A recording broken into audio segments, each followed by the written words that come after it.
Good morning, everybody. Good morning, friends. Good morning, morning. Welcome to our second edition of Forge's Friday Coffee Talk. Coffee talk. Coffee Talk. Cheers. Cheers. Forge Friday Coffee Talk. Careful, don't go out of that frame there. My shoulder's just getting so big. I know, it's such a problem. Okay, awesome. So welcome. We are here today to talk about the big elephant in the room this weekend, 24.1. We are here, folks. We have made it. The open is upon us. So yeah, last night was the big announcement for 24.1, and lots of chitter chatter going on around that. Yeah, I think everyone was really looking forward to it. We didn't really know what was going to be announced. Everyone had suspicions, and some were spot on with what they were announcing. They must have had some inside information. Yeah, that was actually pretty. Somebody had posted something like 12 hours before the announcement that there was going to be dumbbell snatches in there. I was pretty impressed with that. So there is going to be dumbbell snatches. So as they announced, the workout is going to be a pretty simple couplet. It's dumbbell snatches and burpees, which everybody loves. And the rep scheme is going to be a pretty simple thing that everyone in CrossFit is familiar with, the 21-15-9. But there is a big difference to it, which is... It's doubled, right? So we're doing a double 21-15-9 of each movement. So you've got 21 dumbbell snatches on one arm, 21 burpees over the dumbbell. Back to 21 snatches on the other arm, back to 21 burpees over the dumbbell. Then you drop to your 15s and do the same way, then you drop to your 9s. So these are two, like you said, basic movements, right? There's not a lot of technique to these movements, really. They're pretty simple. You're just picking something up from the ground and putting it over your head and repeating that, and then you're just throwing your body on the ground and getting back up. It's pretty simple movements, but lots and lots of volume, right? You think that 21-15-9, that adds up to 45 repetitions of each thing, and Then you double it. You're right. CrossFit strategy is typically just to blaze through those things as fast as you can, but now with it doubled, being 90 of each movement, especially even with the snatches being on one arm continuously, where we're used to alternating, going back and forth, you get that little bit of a rest break built in, and that's not here this week. Right. So it's going to be all about endurance. It's going to be about energy conservation through this, making sure that you're coming in over that finish line right on time, because there's a 15-minute time cap on this one too. Yeah, fatigue is going to set in early. Your heart rate's going to get up quickly. Because these are full body movements, right? Both of them. Heart rate's going to come up quickly. You're going to start getting out of breath pretty quickly. So having a plan going into it is going to be really important. So we will touch on that in a few minutes. We wanted to talk about just how do you prepare for this thing, right? How do you prepare your body, prepare your tissues to be able to jump into a workout like this and be successful and come out injury-free, right? So if you saw our reel that got posted last night, kind of late last night, it was all about how to warm up for this thing, right? So we gave you a couple different movements that we thought would be really, of course there's other movements that you can do, but we thought those movements really touched on the specific movements for this specific workout. So first things first, world's greatest stretch, right? So we don't have a whole lot of room. We won't demonstrate these here, but y'all can go back to our reel. It was just the very recent post that we just posted. But yeah, so world's greatest stretch, where you're down on your hands, one leg's forward, on your feet, you're kind of in that low crouch position. You go elbow to your instep, and then you reach and twist way up high, right? And back and forth. Yeah, these snatches and burpees are basically all total body movements, so it's really hard to isolate just one spot of it. So what's going to give you the most bang for your buck as far as that preparation of your entire body working as a unit and not just isolating one part of the shoulder or the hip or whatever it might be. Right. So that world's greatest stretch is going to help you get really deep into your hip flexion. That's going to help you for your snatches and also for coming back up on your, getting down and up on your burpees. It's going to give you some trunk and torso rotation, shoulder kind of opening, right, for those single arm snatches that we're going to be doing. So we love starting with that. Use your breath to guide your movements with those. Then we've got single arm banded presses. Right. So again, just taking that band as a little resistance. It's not going to be the heavy weight that you're going to be using for the snatch, because that's I think 50-pound RX for the men, 35 for the ladies. So it's pretty heavy weight to be lifting overhead 90 times. So what you're going to be doing with that is just taking that band and just, again, priming that movement, getting that kind of shoulder rack position. You're standing on that band and you're getting that overhead press, trying to really get that elbow extended fully up overhead And again, thinking about that breathing and the rib cage, keeping the rib cage engaged down and locking that out so you get a full shoulder, trying to bring your biceps towards your ears and lock it out up there. Yep. Don't think you have to use a super heavy band for this one. Pick a moderate to light band on this one so that you can get more reps and really prime. Go slow and controlled, but kind of go up in some volume, 10, 15 reps on each side. Really going slow and controlled with that to make sure that you're keeping your shoulder blade in a good position. Next one, down dog to up dog, right? So if you know yoga, downward dog, where you're on your toes and your hands, you're pressing yourself, you're kind of sticking your butt up in the air, your hips up to the ceiling, pressing your chest towards your thighs. Then you come through, kind of dive through as you come up to the opposite, where you're on the tops of your feet and you're extending, your chest is open, you're looking up towards the ceiling. Again, go back to the reel and you can watch me do that on the video. This is a great exercise to really not only prime your spine, right? Because you're going from kind of that flexed, really like hamstring stretch in the down dog, coming through and getting good extension. That's going to help prepare your spine for the movements that you, obviously those are more extreme, but it's going to help prepare your spine to be a little bit more mobile for those burpees that you're going to be doing, getting on and off the floor. But it's also going to help really warm up your arms again too, especially if you're in that down dog position and you kind of do almost like a start of a pike push up and then kind of swim and dive your way through to come up to that up dog. So you kind of get a twofer with that one with your trunk movement and mobility and some good shoulder control. Yep. Last but not least, jumping squats. So we kind of threw these in there just to kind of add a little bit more ballistic movement. After you've kind of primed your tissues with some of these other ones that we did, more slow, controlled warming up. Again, this is going to be a very dynamic, blasting kind of workout. So you want to have that little pop in your step to get everything ready to move at a fast rate. So jumping squats is a good one too. So you think of the air squat, you're going to drop down, you're going to drop your hips back, drop your butt down towards your heels, and then you're going to explode out of that. So you don't have to get super high up off the ground. It can just be a few inches, like when I jump. But then otherwise you're landing back and then receiving the tissue again, and then getting that rubber band effect, that rebound up and down, up and down, up and down. Doing about 10 times of each of those will really get you ready to do some good dynamic work for the workout. It'll get your heart rate up too. Right. So that's the other thing, get that blood pumping and get you ready to move in. Yep, so it primes your hip muscles because you're going to need that power, like he said, when you kind of explode into that snatch movement. It also kind of helps with your ankles and stuff for all the burpee jump overs that you're going to be doing. Kind of get those Achilles and all those tiny little lower leg muscles working as well. So I think on the reel I mentioned doing like 10 to 15 reps of each on each side if appropriate for some of these that are single-sided. And getting through at least 2 to 3 sets of these. So show up early, you know, wherever it is that you're going to be doing the workout, make sure you show up early, give yourself plenty of time. And, you know, when we've experienced this in jiu-jitsu too, when we do jiu-jitsu competitions or some sort of CrossFit competition, we all get the jitters, right? The adrenaline is running, everybody's busy and loud, and the whole gym is present and having a big party, and it's a lot of fun, but this adrenaline can really start to build. And once you want to give yourself an opportunity to kind of dump that adrenaline before you actually get out onto the floor to perform, right? So doing a warm-up like this, a very active, dynamic warm-up, and you know, you should be sweating after your warm-up, right? That shouldn't be easy. You should be, that whole phrase of like, my warm-up is your workout, like that's for real. You should be sweating. That allows you to dump some of that adrenaline prior to your performance, and then give yourself some time, a good 5-10 minutes between your warm-up and your actual performance, so that you can kind of get your heart rate back down to normal and catch your breath a little bit. But that adrenaline dump really can help get your jitters out so that you don't feel so like bound up and wound up. Yeah, it seems counterintuitive, and I used to always say like, well, I don't want to spend all my energy before I'm going to go do this huge workout. I want to save my energy and just get ready to just go out there and go.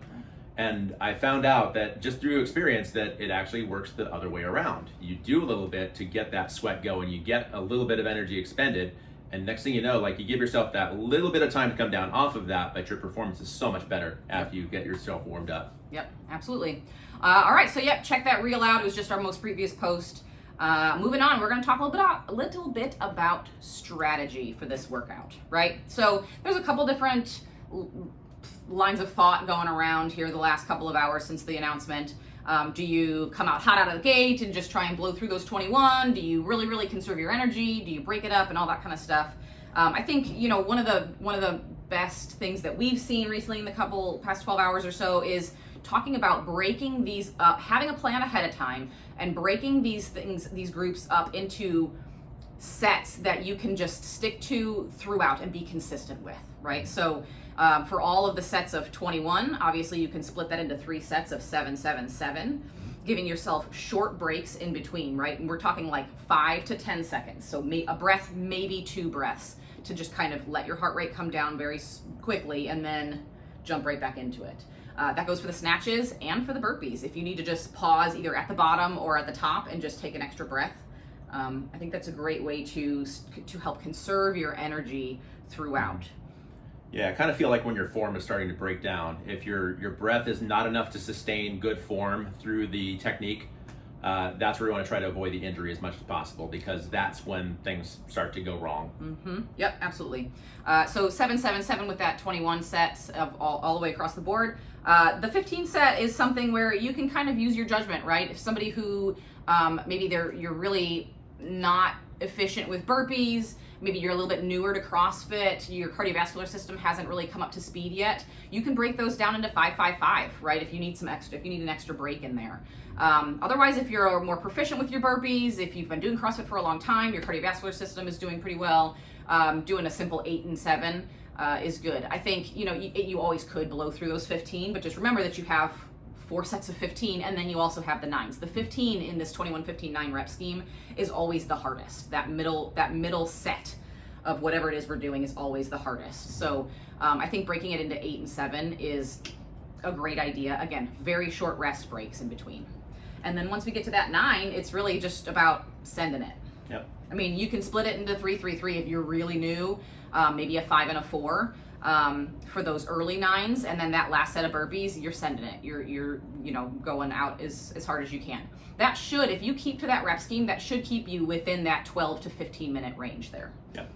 Which is what we are all hoping for, right? That's that time cap. Yep. So yeah, let's move on. Yeah. So then our big thing after that is we want to prevent injury. That's what we're all about here at Forge. So we want to try to make sure you guys are staying healthy through this whole open. This is only week 1. We've got a long week to go. Yep. So the main thing that we're looking at is, again, very simple movements, but there's a lot of moving parts in these movements. So if we think about the snatches, we think about the burpees, you're using upper body, you're using lower body, you're using your core. So people were asking, how can I not hurt my back during this? We've had quite a few in the last 12 hours, people come up to us or message us saying like, how do I get through this without blowing out my back?